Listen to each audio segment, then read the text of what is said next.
Want to start off by giving all praises to Yahweh, Ba'ashem, Yahweh Shah, Ba'ashem, Rakak Kadesh. Double honors to the apostles and elders of Great Millstone that taught me this truth. And getting into this one, I think I'm going to call this one Feminism. The serpent beguiled Eve once again. Alright. Now, I guess let's start off with the definition of feminism. The advocate of women's right on the basis of the equality of the sexes. So pretty much feminism is saying that a woman can do anything that a man can do. That's feminism. Alright. So let's start off in the scriptures and see what the scriptures have to say about that. Alright. I guess I'm gonna see the first scripture be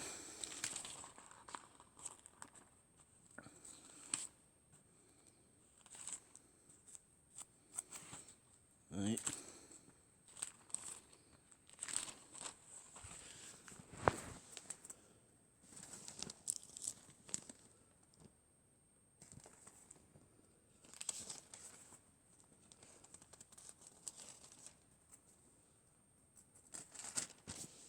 Alright. We get First Corinthians, the 11th chapter, the 8th through 9th verse. Alright. For the man is not of the woman, but the woman of the man. Neither was the man created for the woman, but the woman created for the man.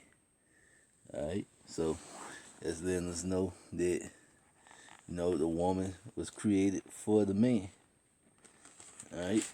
And while I'm in First Corinthians scriptures, I always like to do let's get that 11th First Corinthians, the 11th chapter, the 3rd verse. But I would have you know that the head of every man is Yahweh, and the head of the woman is the man, and the head of Yahweh is Yahweh. Alright? So that's the ranking structure. We are not equal, and the ranking structure is in that order. Goes Yahweh, Yahweh, the man, then the woman. Alright? And just to reiterate it, let's go to Genesis.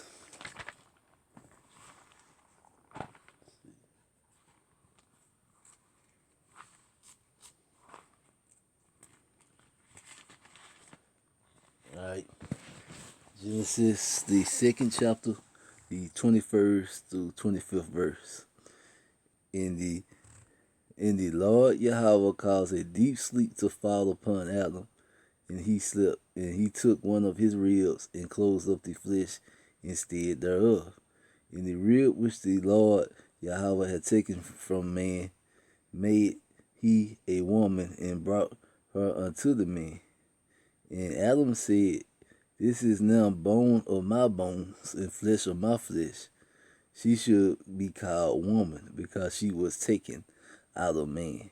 So that let you right now that the woman came from the man.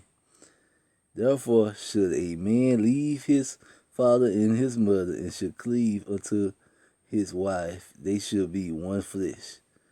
And they were both naked, and the man and his wife, and were not ashamed. Alright, so that's pretty much knowing they had no knowledge of good and evil at that point when they're saying they was naked and was not ashamed. Alright, so now let's skip over to Genesis, the 3rd chapter, 10th through 13th verse. Alright, and he said, I heard the voice in the garden, and I was afraid because I was naked, and I hid myself. Alright, so now this is after they took in the philosophies, eating up the serpent's fruit, which they shouldn't eat. Which we know the serpent was a man, not a snake, a man. Alright, and he said, Who told thee that thou was naked? Hast thou eaten of the tree wherefrom I commanded thee that thou should not eat? And the man said, the woman who giveth to be with me, she gave me of the tree, and I did eat. And the Lord Yahweh said unto the woman, what is this that thou hast done? And the woman said, the serpent beguiled me, and I did eat. And the word beguile means to like charm. The serpent charmed him, and he did eat. And that's the same thing as what Esau was doing with this feminism thing to Eve. Once again, now in this nowadays, got the women thinking they can be on the same level as a man, and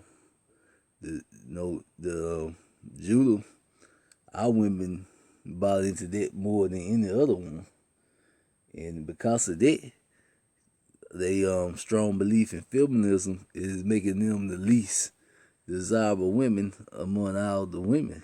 And truth is, cause a woman got to be a woman, a man got to be a man. And the purpose of, I believe, of feminism was to make our women more undesirable so that our men would cleave to the heathen nations. And we all know that once a man start dealing with the heathen woman usually will cause the man to go off, which is what most of our men do now. King Solomon, having a bunch of wives when the sin was listening to the women. That tends to happen. Women seems to push their philosophy on their men. Same things when the Lord said, get rid of the 7 nations of Canaan. Not to take a wife from them. When we went into the Holy Land. So it's to keep you from taking in philosophies and beliefs that you shouldn't take in. All right. Now let's go to Jeremiah, the 31st chapter, 22nd verse. How long would thou go about, O thou backsliding daughter? For the Lord hath created a new thing in the earth. A woman should compass a man. Now, it's a bad thing for a woman to compass a man, all right? And the Lord did this to punish us, the man, for going off, all right? And the reason why it's a bad thing, when a woman compass a man, it tells us in Isaiah 3:17, Isaiah 3:12. As for my people, children are their oppressors, and women rule over them. O my people, they which lead them, cause them to err, and destroy the way of their path. So, pretty much it's saying when women lead you, you're going to go the wrong way. It's going to cause you to err, like going out and voting against everything you believe in, getting jabbed up with the experimental, go-go juice, and things of that nature, things that cause people to err, supporting groups and people that you're not supposed to support, because the reason why women do everything based off emotions and not logic, and a lot of times cause you to make the wrong choice, because you can't always go with your emotions. Sometimes you got to do what's right, and then you got to go with what's right in the eyes of the Lord and not what's right in your eyes, because in the long run your opinion don't matter. It's the Lord's opinion that's gonna count. Alright. Alright, this is Job 39:17.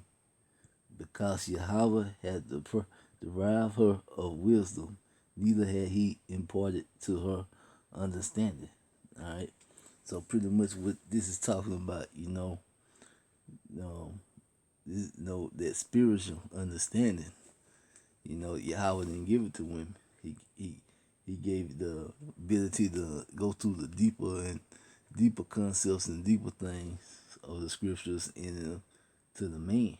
And the reason why, because if you would have gave it to the women would be trying to lead and rule over the man. So, This ain't going to like what I want to say, like a worldly bookly standpoint. This is talking about spiritually. Women just ain't got the same gifts to understand things spiritually as a man, and the Lord did it that way so that the man can remain the leader. All right.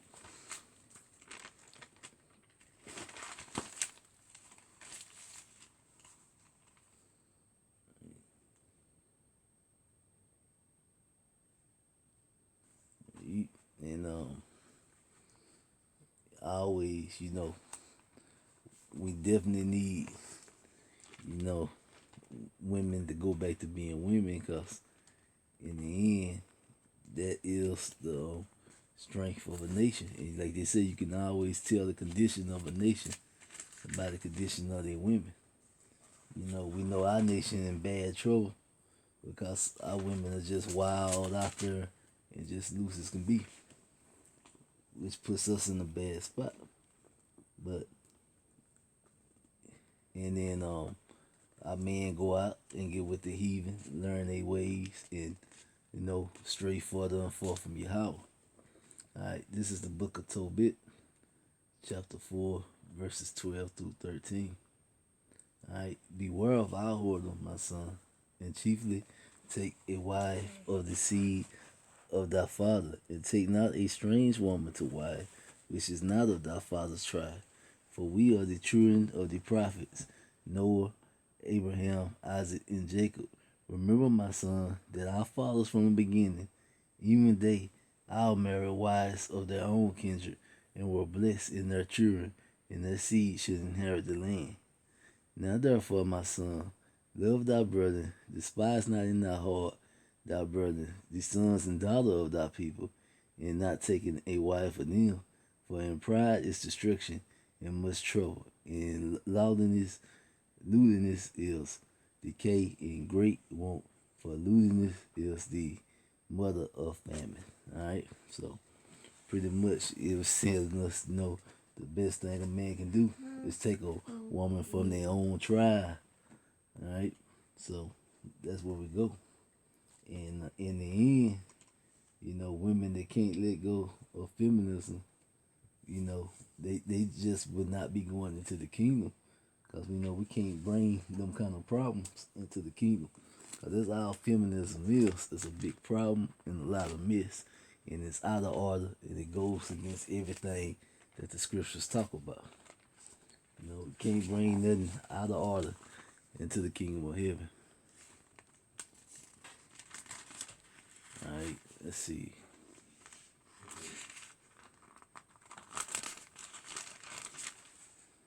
Here we go.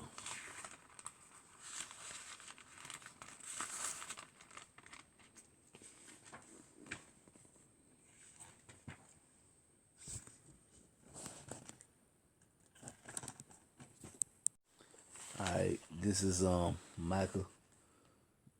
The let's see.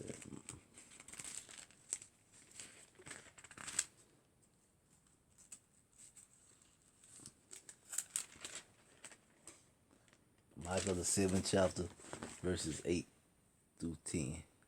Alright, rejoice now against me, O my enemies. When I fall, I should arise. When I sit in the darkness, the Lord should be my light. I will bear the indignation of the Lord, because I have sinned against him, until he plead my case and execute judgment for me. He will bring me forth to the light, and I shall behold his righteousness. So pretty much everything we going through as a nation is, it's because we sinned against God. Women been put on top of the man. It's the indignation, of the Lord. We sinned against him. That was our punishment, to be put up under our women. But the Lord gonna set things right. Alright, the 10th verse.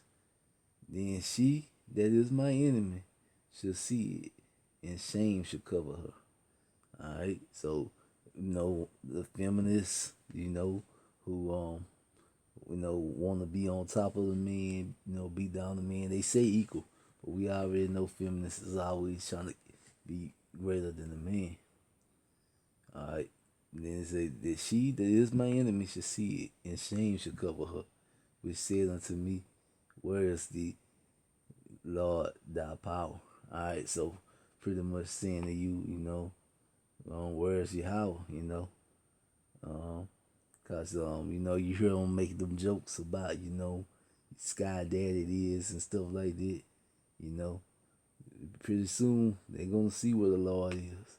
They say our eyes will see him. Alright. My eyes should behold her, and now she should be trodden down as the mire of the street. And we all know the mire is the shit of the street, And pretty much means, gonna be brought back down, And that's just part of them judgments going out in the last day. And we go to Ezekiel, the 9th chapter, alright, 4th through 6th verse. And the Lord said unto him, go through the midst of the city, through the midst of Jerusalem, and set a mark upon the foreheads of the men that sigh and that cry for all the abominations to be done in the midst thereof. So for everybody, who can't stand what's going on, sighing and crying, upset, the Lord said he's gonna set a mark on their forehead. Alright, and to the others he said in my hearing, go ye after him through the cities and smite. Let not your eyes spare, neither have you pity. So it's pretty much saying, you're gonna tell them to go and slay everybody else. All the people that's pretty much, happy here. You know what I'm saying? If you happy here, you happy with the way things going, it's talking about you. But then it goes down and say, 6th verse, slay utterly old and young, both maids and little children and women. Alright, so it's saying pretty much everybody, old, young, maids, little children, and women. So, everybody gonna get their business that's doing wrong, especially in these last days, But come not near any man upon who is the mark, and being at my sanctuary, and begin at my sanctuary. Then they begin at the sanctuary, and then begin at the ancient men which were before the house.